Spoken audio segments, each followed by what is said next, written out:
So Microsoft has been not doing so well this generation when it comes to Xbox. It had a plan that might have worked, but unfortunately they spent so much money that a corporation isn't going to spend they almost spent $80 billion, close to $90 billion getting all these studios, and they didn't really see the results that they wanted in Game Pass.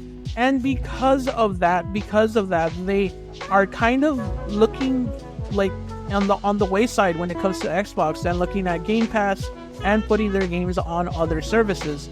And that would be fine. Like, that's already bad news. It's not fine. But there's more bad news, unfortunately, for Microsoft. Microsoft settles gamers' antitrust lawsuit over $69 billion Activision Blizzard acquisition. Microsoft has settled the antitrust lawsuit filed on behalf of a group of gamers who objected to the company's $69 billion acquisition of Activision. As reported by The Wrap, details of the settlement were disclosed, but we do not know the lawsuit was dismissed with prejudice, which means it cannot be filed again. Lawyers agreed that each party shall bear their own costs and fees. The lawsuit was filed back in 2022 in California by a group of gamers from across multiple states who expressed concern about potential negative impact of Microsoft's monopoly in the video game space, sparked by absorbing the makers of Call of Duty, World of Warcraft, Candy Crush, among many other games. It came soon after the Federal Trade Commission began its work to block the deal from closing, work that ultimately failed. The lawsuit had claimed Microsoft were to acquire Activision Blizzard. It would lead to the company prioritizing Xbox versions of multi-platform games, prices going up, or the cancellation of certain games. There was specific concern about potential impact on Game Pass subscriptions should the buyout go through. And you know what? All that happened. Every single thing that just named right there, prices going up, cancellations of certain games, specific concerns of Game Pass prices going up, all of it happened. Every single one that they named happened on the dot. Like, not even funny of how accurate this lawsuit was, and this was filed in 2022. Since Microsoft successfully acquired Activision Blizzard in 2023, Game Pass has changed significantly.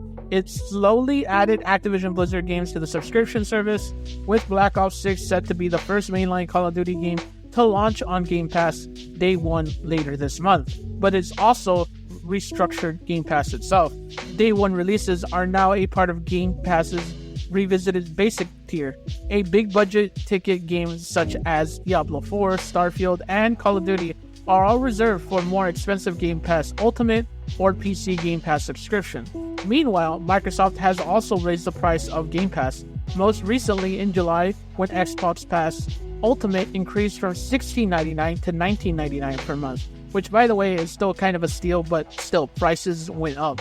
The price increase was described as inevitable by analysis speaking with IGN, with some predicting that Game Pass will eventually see the introduction of ads. The changes are said to be part of a push by Xbox to recoup some of its $69 billion investment in Activision Blizzard. In response, FTC called out Microsoft Game Pass price rising and labeled the new Xbox Game Pass standard tier as a degraded product. The FTC claimed Microsoft was exercising market power post-merger of Activision Blizzard with its controversial changes to Game Pass. Microsoft responded to FTC's filing about Xbox Game Pass increasing, calling a component misleading extra record account of the facts. It insisted the FTC was wrong to call Game Pass standard a degraded version because it includes multiplayer. Microsoft has also cut an eye-watering 2,550 staff from its gaming business since acquiring Activision Blizzard, with multiple studios failing by the wayside in February. The FTC claimed Microsoft contradicted its intentions during the acquisition of Activision Blizzard, when it laid off 1,900 employees from its gaming division in January. FTC lawyer Imad Abaid agreed that Microsoft said it wanted Activision to operate it as a limited integrated studio, but because Activision staff were among those affected by layoffs, Abaid claimed this contradicted Microsoft's prior claim. Microsoft responded to insist Activision Blizzard had already planned mass layoffs regardless of whether the acquisition was complete. As time passes, Microsoft continues to increase its market power, prices have increased, games continue to be canceled, development capacities continue to diminish, and Game Pass continues to trend towards a monopoly, Attorney Joseph Savory said in the court filing. And they're right. Microsoft has done all those things. They said that they wouldn't cut jobs, and yes, they are saying that those jobs were going to be cut regardless if Microsoft bought Activision Blizzard or not. But one of the things that sneaky executives do is while they're negotiating, because this negotiation has been going on since before 2023, 2022, and 2021. This merger has more than likely been in the works for the last 5 to 6 years. And one of the sneaky things executives do is that they negotiate whether or not when they acquire Activision Blizzard or when they acquire an entity to merge or to buy, that hey, you're going to cut those jobs, and we're going to say hey, they were going to cut those jobs regardless whether we bought them or not, and kind of be included by the deal on the underneath of what is going on. It happens all the time in business, and the FTC is right to call them out. They've laid off so many people when they said that they wouldn't. They've canceled so many games, closed so many studios that are prestigious studios that have made some of the best games.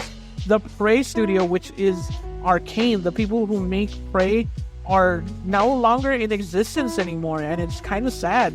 It's sad to see Microsoft do this to such a prestigious studios that they just got and kind of just threw by the wayside, and the CEO of Xbox just kind of saying it's just business, it's not fun, it's just business, and it's and it's not nice. Yeah, it's not nice. I'm glad that they lost the lawsuit. I really hope that the lawsuit really hurt them pocket-wise, or it was some kind of agreement. We don't know what the agreement was. We don't know what was in the entire structure of the deal, but I really hope that it's something good for gamers, and I hope. Let me know what you think in the comment section. Do you think that Microsoft has been doing a good job with Activision Blizzard? Do you think that they deserve to lose this lawsuit? Let me know what you think, and remember, you're pretty good.